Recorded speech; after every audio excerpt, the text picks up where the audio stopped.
Bonjour à tous, bonne année. Vous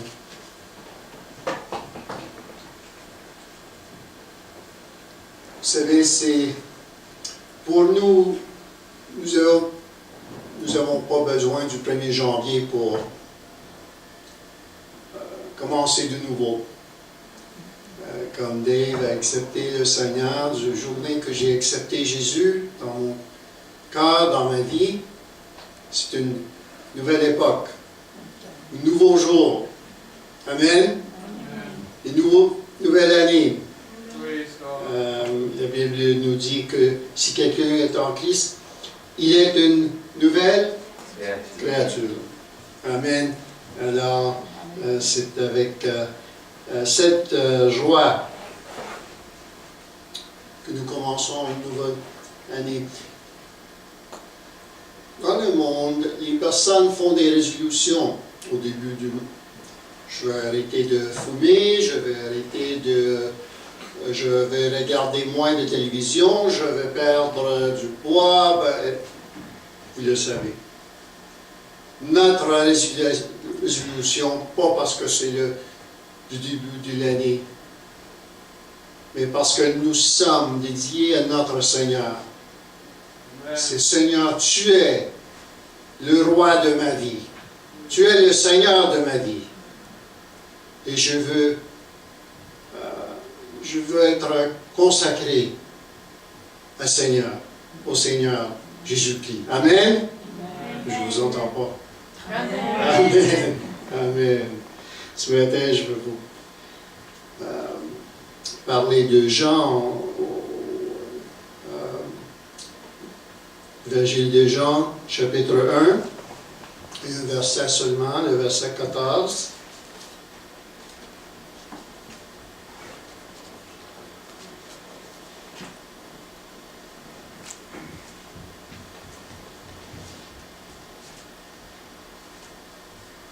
Jean, chapitre 1, verset 14. Pourriez-vous lever, s'il vous plaît, pour la lecture de la parole?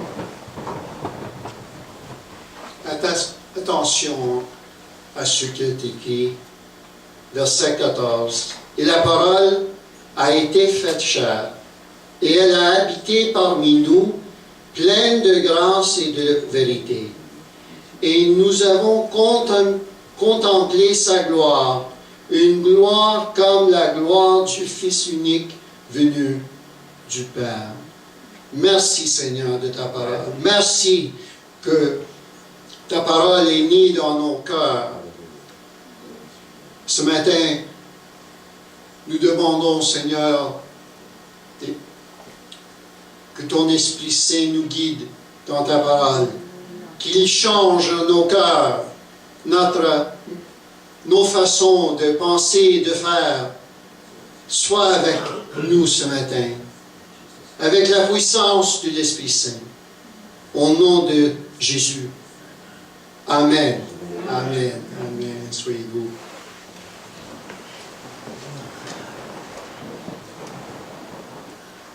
Ceci est une déclaration remarquable, probablement la plus remarquable faite à l'humanité.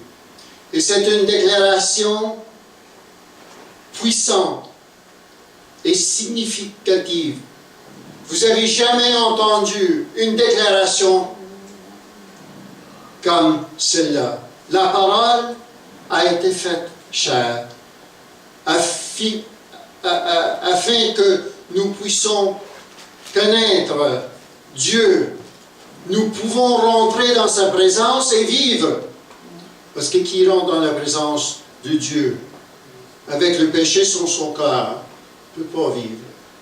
Mais nous avons la possibilité, parce que la parole a été faite chair.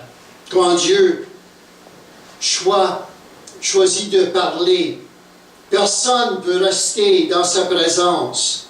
Vous vous rappelez Job? Job avait protesté contre l'injustice de Dieu pour ses souffrances. Mais quand il a entendu Dieu au milieu de la tempête, il se repentit humainement dans la poussière et dans la cendre. Dieu a défié Job. Et en effet, c'est le même défi qu'il nous donne. Dieu a demandé à Job, « Où étais-tu quand je fondais la terre? Qui a fixé les dimensions? Dis-le si tu le sais. Sur quoi sont-elles appuyées? Est-ce que tu le sais, Job? Est-ce que tu le sais, Dino? Est-ce que tu le sais, Ornella? » Dieu même a déclaré que Job était intègre et droit. Ça veut dire qu'il était parfait, il était grand, il était un homme intègre. La Bible nous dit au chapitre 1 de Job qu'il était l'homme le plus juste sur la terre. Mais il a dû s'humilier devant la présence de Dieu. Et nous devons faire la même chose. Personne entre nous peut se présenter dans la présence de Dieu. Job avait compris qu'il n'avait pas d'argument de faire devant la présence de Dieu pour se justifier. Il dit au chapitre 9, « Et moi, comment je peux lui répondre? Quelle parole choisir? Quand je serai juste, je ne répondrai pas. Je ne puisse m'implorer mon juge. Suis-je juste? Ma bouche me condamnera. Suis-je innocent? Il me déclarera coupable. » Vous voyez, même un homme intègre, même un homme juste, reconnaissent que devant la présence de Dieu, il ne peut pas se justifier. Devant la puissance, devant la justice impressionnante de Dieu, l'homme ne peut pas se tenir debout. Il est assourd et, je dirais, pathétique pour les hommes insensés de contester Dieu. Vous avez jamais entendu quelqu'un qui veut contester Dieu? J'ai rencontré une dame qui me disait, « Oh, j'attends le jour que je vais être au ciel et je veux demander, je veux savoir de Dieu pourquoi. » Vous pensez que devant la présence de Dieu, que tu aurais le courage, l'audacité de faire des demandes, de te justifier devant lui?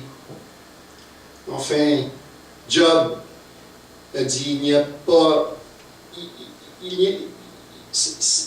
ça me sert, il y aurait un arbitre entre nous qui pose ses mains sur nous deux, qu'il retire sa verge de dessus moi, que cet arrêt ne me trouble plus. Job avait envie d'un arbitre, quelqu'un qui aurait pu lui présenter devant la présence de Dieu. Le même Dieu qui a parlé à Job du milieu du tourbillon et presque lui a écrasé par ses paroles divines. Ce même Dieu a une parole pour moi et pour toi aujourd'hui. Alléluia. Et cette parole qui a toujours été, même si Job encore ne le connaissait pas, il avait encore à le connaître. Mais cette parole est reconnue dans le texte que nous avons regardé ce matin. Au début, au commencement, était la parole. Et la parole était avec Dieu. Et la parole était Dieu. Jean a écrit son évangile sans s'excuser, sans apologie. La parole était là depuis le début des temps. La parole était là au moment de la création du monde et de l'univers. Et c'est par cette parole que toutes les choses ont été faites. Psaume 33, 6 nous indique: les cieux ont été faits par la parole de l'Éternel. Vous savez, pour les Grecs, le mot était logos. Parole était logos. Et dans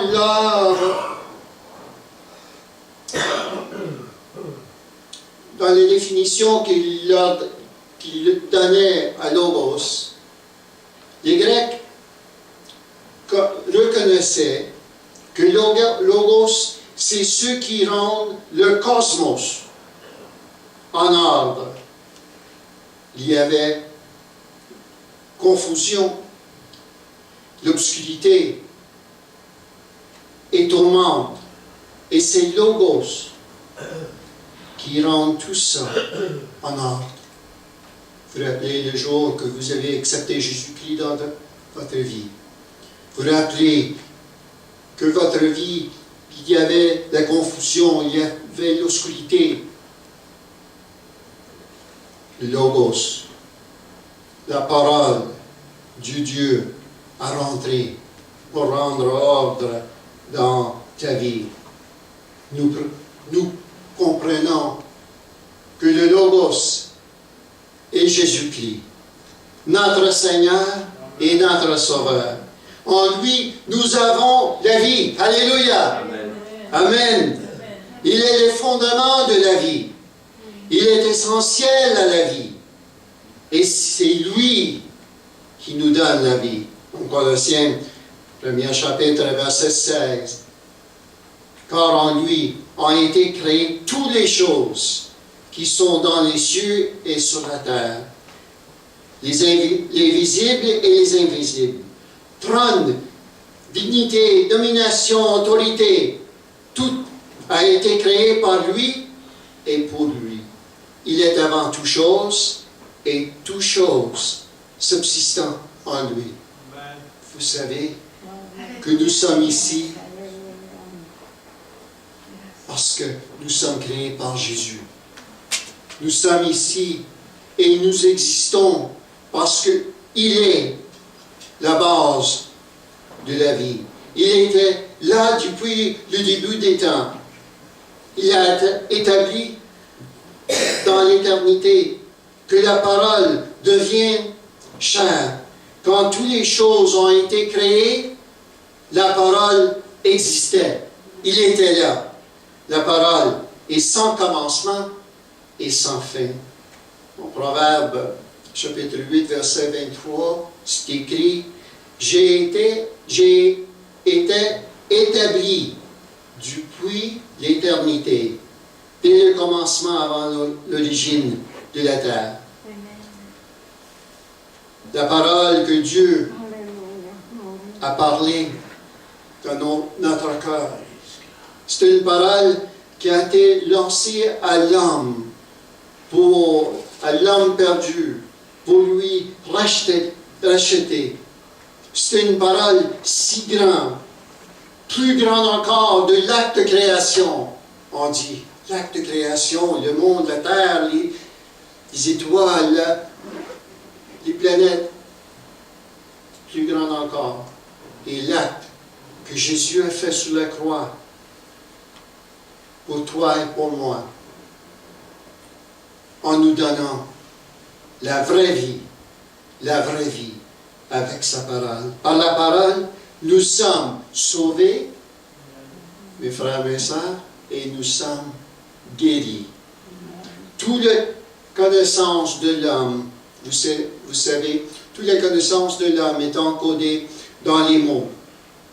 Toute la masse de la connaissance est transmise de génération en génération par des mots, par les paroles. Les mots sont à la nature, à la base de notre nature. Les mots sont formés par les lettres ce qu'on appelle les choses fondamentaux, sont les ABC. Et on envoie nos enfants pour apprendre les ABC. Mais avant qu'ils aient compris les ABC, ils ont déjà compris les mots. Parce que les mots sont à la base de notre vie, de notre nature. Nous apprenons à craindre des mots dits en colère. Nous sommes confortés par les mots d'amour. Hein? Tout le monde veut être aimé. Quand un homme dit à une femme, « Je t'aime », tu l'as jamais dit, Frédéric? Je pense quelquefois. Est-ce qu'il a dit? Oui. Et c'est beau d'être aimé. Les mots d'encouragement, je me rappelle quand j'étais dans l'école secondaire, je n'étais pas très sportif.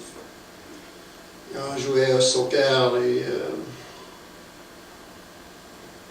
mais il y avait une amie sur le champ, il me disait, Dino, vas-y, c'est bien. Et là, je me sentais plus fort que j'étais parce qu'il m'encourageait. Quand on dit des mots d'encouragement à nos enfants, ça leur fait du bien. Mais quand on lance des mots, tu es stupide, tu serais à rien dans la vie, tu arriverais à faire rien dans la vie. Alors nos enfants sont abaissés. Les mots ont cette puissance dans notre vie. Les mots mal intentionnés sont souvent la base de nos malheurs. Les mots défavorables nous abaissent et nous menacent. Mais Dieu a parlé une parole à travers Jésus-Christ. Et dans ce seul nom, Dieu a dit tout ce qui est nécessaire. Juste un mot. Et Dieu a parlé pour toute l'éternité, à toute l'humanité. Un mot, une parole qui a touché et peut toucher chaque vie qui croit en lui. La naissance de Jésus est comme aucune autre dans l'histoire. Il est justement reconnu comme la plus grande histoire jamais racontée sur la terre. La parole a été faite chair. Quand Dieu a déterminé qu'il aurait nous montré son grand amour, je pense que même les anges, ils sont restés sans mots, sans parole. Dieu a envoyé son Fils unique sur la terre pour s'humilier, pour être jugé par l'homme et pour mourir et donner sa vie, son sang, pour nous sauver. Merci. Plus grand mot, plus grande parole n'a jamais été prononcée. Il est l'alpha et l'oméga, le commencement et la fin. Ceci sont les A à la Z de notre langue. Il est si fondamental, mais par Dieu, caractère, la nature, la miséricorde de Dieu. Il parle de tout ce que Dieu a toujours voulu dire.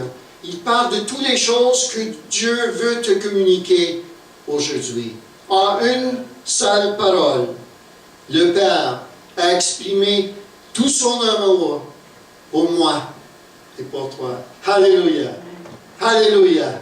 Je ne vous entends pas. Amen. Alléluia.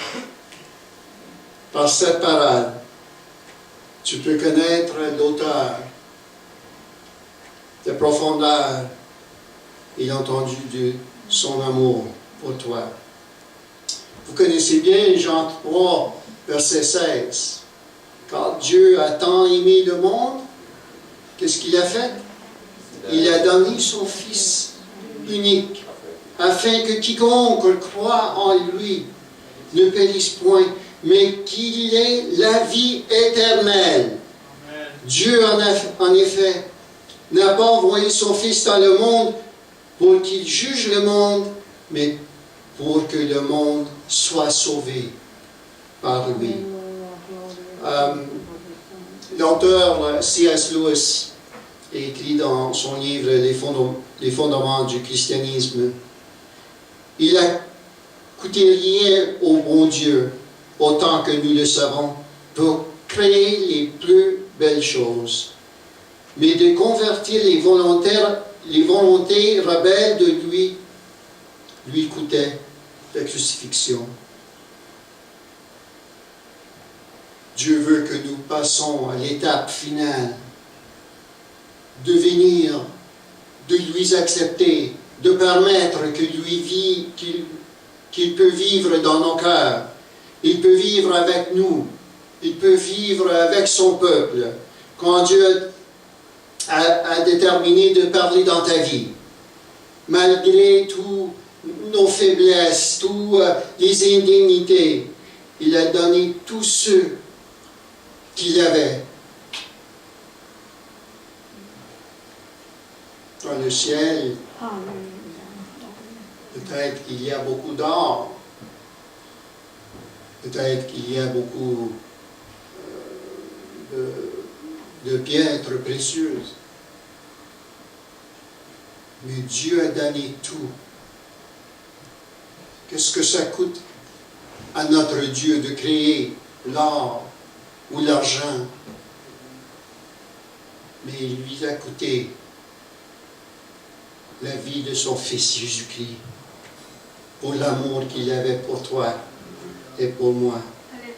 Il a déclaré en un seul mot, mais vous savez qu'un mot de Dieu est plus grand que tous les volumes combinés de la connaissance humaine. Une parole, un mot de notre Dieu est si précieux. Dieu parle cette parole dans ta vie. Il offre tout ce dont que tu as besoin pour la vie à travers son Fils Jésus-Christ. Chaque besoin, chaque situation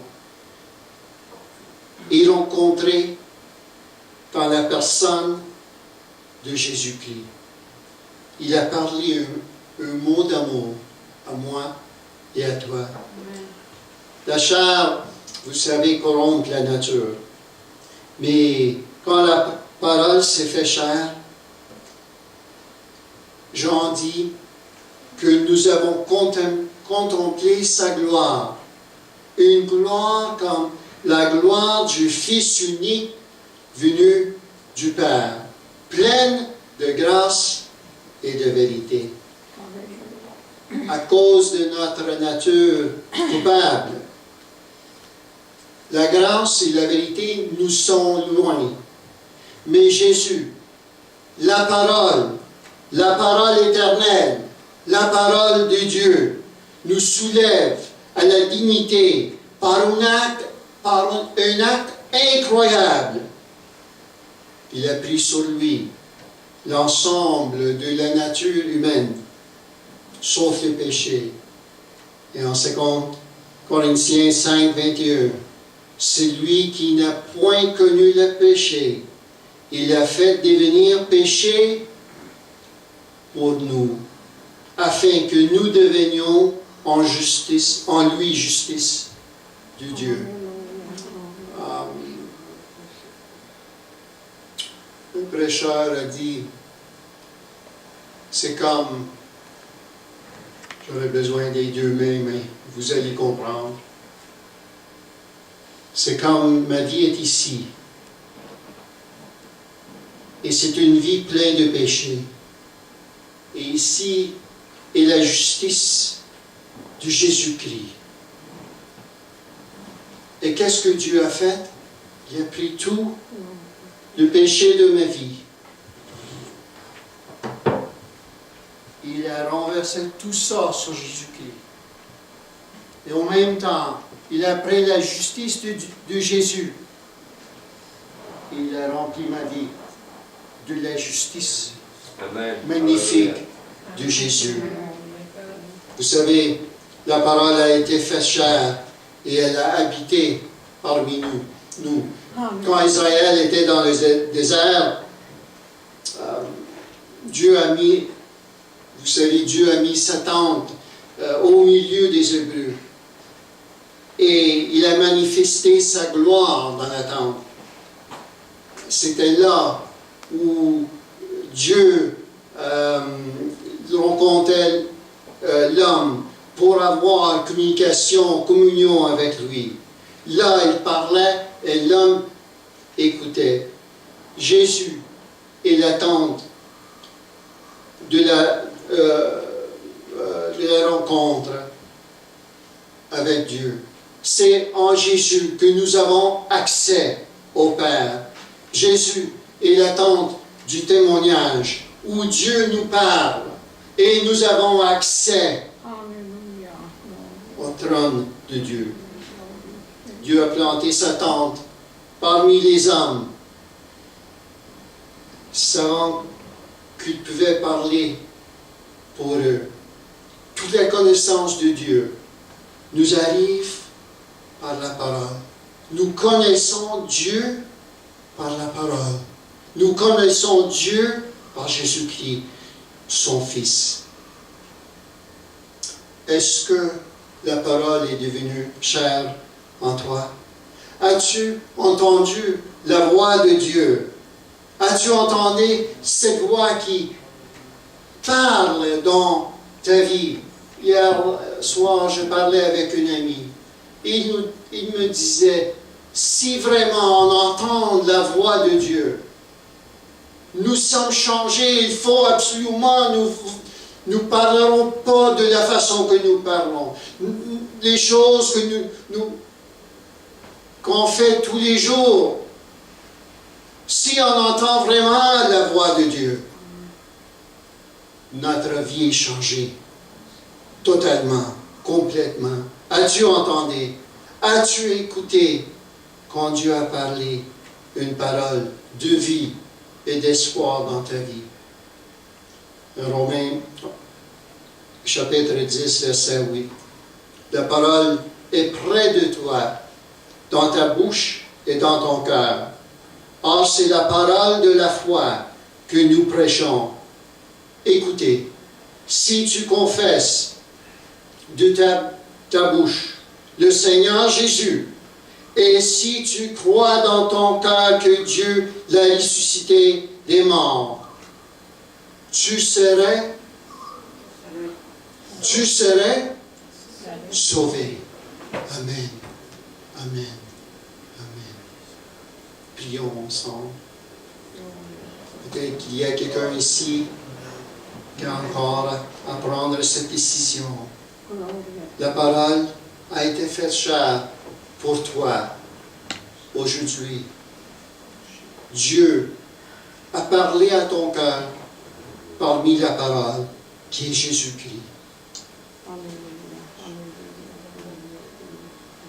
Peut-être que ça fait longtemps que tu es dans la foi, ça fait longtemps que tu crois en Jésus-Christ.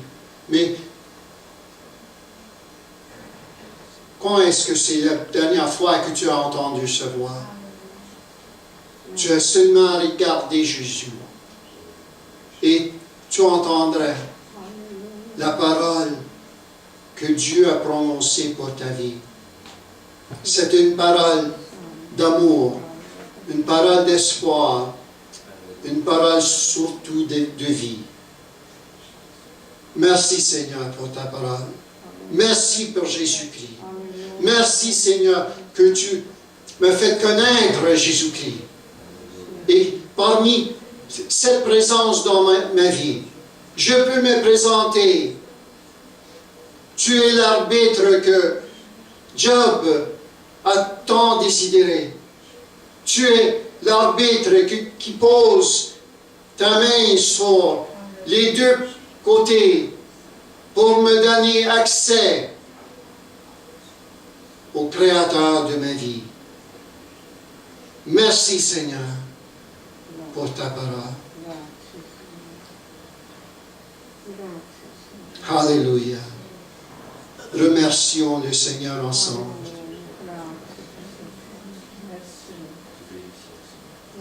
Alléluia. Gloire à ton nom. Merci Seigneur. Louons le Seigneur ensemble. Alléluia. Alléluia. Alléluia. Alléluia. Merci, nous avons fait Merci Seigneur. Thank you, Jesus. toutes sortes de bénédictions Alléluia. dans les lieux célestes au château. Merci Seigneur pour ton Fils. Yes.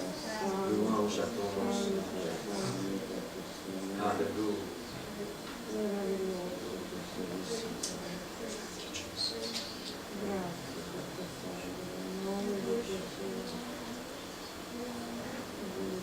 Nous avons souvent des problèmes avec les mots, les paroles. J'ai beaucoup de problèmes à prononcer certains mots en français, en italien, en anglais. Mais il y a une parole universelle qui touche tous les vies, tous les vies. Ça n'a pas d'importance si tu parles créole, chrétien, français, italien, sicilien, anglais. Il y a une parole pour ta vie et pour ma vie. Amen. Amen. Gloire à son nom.